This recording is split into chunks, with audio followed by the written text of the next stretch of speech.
नमस्कार। सीटेट का एग्जाम बस दरवाजे पर है और क्या मैथ्स का सेक्शन टेंशन दे रहा है? अगर हाँ, तो ये विश्लेषण बिल्कुल आपके लिए ही है। आज हम एक ऐसी स्ट्रैटेजी को समझने वाले हैं जो इन आखिरी 7 दिनों में आपकी तैयारी को एक सही, एक फोकस डायरेक्शन दे सकती है। ये फीलिंग जानी पहचानी है ना? एग्जाम से ठीक पहले का जो एक हफ्ता होता है ना, वो अक्सर टेंशन और कंफ्यूजन में ही निकल जाता है। ऐसा लगता है कि भाई सब कुछ जरूरी है, सब पढ़ लेना चाहिए। लेकिन दिक्कत एक ही है, टाइम। वो तो बहुत कम है। तो चलिए इसी कंफ्यूजन को आज दूर करते हैं। ये जो ब्लूप्रिंट है ना, ये सिर्फ एक स्टडी प्लान नहीं है।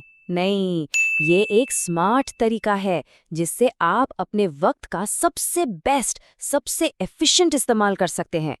चलिए अब सीधे इस प्लान के दिल में उतरते हैं। ये सिर्फ टॉपिक्स की कोई लंबी चौड़ी लिस्ट नहीं है, बल्कि ये एक दिन प्रतिदिन का रोड मैप है। एक ऐसा रास्ता जो आपको हर दिन एक क्लियर टारगेट देगा। तो ये रहा पूरा स्ट्रक्चर आपके सामने। 6 दिन की फोकस्ड पढ़ाई और 7वां दिन, वो सबसे ज़रूरी है। वो है सिर्फ और सिर्फ रिवीजन के लिए। ये तरीका क्या करता है? ये पूरे सिलेबस को छोटे छोटे मैनेजेबल हिस्सों में तोड़ देता है और इससे तैयारी का प्रेशर एकदम से कम हो जाता है। अच्छा, तो पहले दिन से शुरू करते हैं। हमारा फोकस रहेगा परसेंटेज और प्रॉफिट लॉस पर। इसमें हम ये देखेंगे कि किसी नंबर का परसेंट कैसे निकालते हैं, रिवर्स परसेंटेज क्या है और प्रॉफिट लॉस के जो सीधे सीधे सवाल आते हैं उन्हें कैसे करना है। याद रखिए, ये टॉपिक्स मैथ्स की बिल्कुल नींव हैं। लेकिन एक सवाल उठता है कि यही टॉपिक्स पहले दिन क्यों? इसका जवाब बहुत सीधा है। अगर आप सीटीट का पैटर्न उठाकर देखेंगे तो पाएंगे कि सबसे ज्यादा सवाल यहीं से रिपीट होते हैं। तो ये कोई तुक्का नहीं, ये एक बहुत ही स्मार्ट और कैलकुलेटेड शुरुआत है। अब आते हैं दिन 2 और 3 पर। इन 2 दिनों का टारगेट है जल्दी और पक्के नंबर स्कोर करना।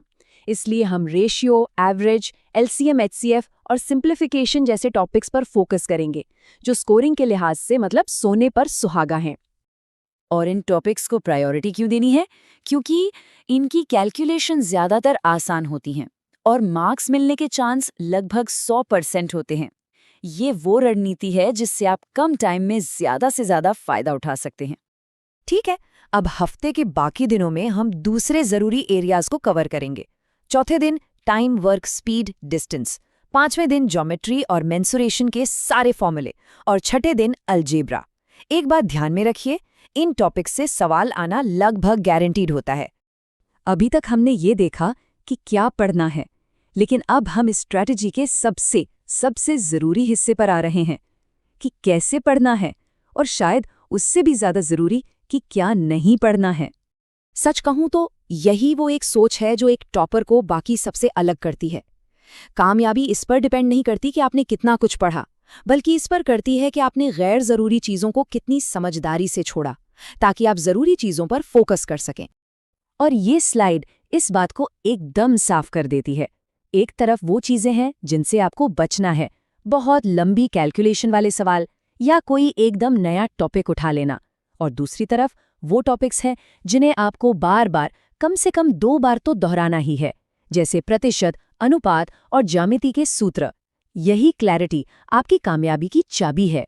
ठीक है, तो 6 दिनों की तैयारी हो गई, लेकिन 7वें दिन का क्या? यकीन मानिए, ये एक दिन शायद सबसे ज्यादा मैटर करता है।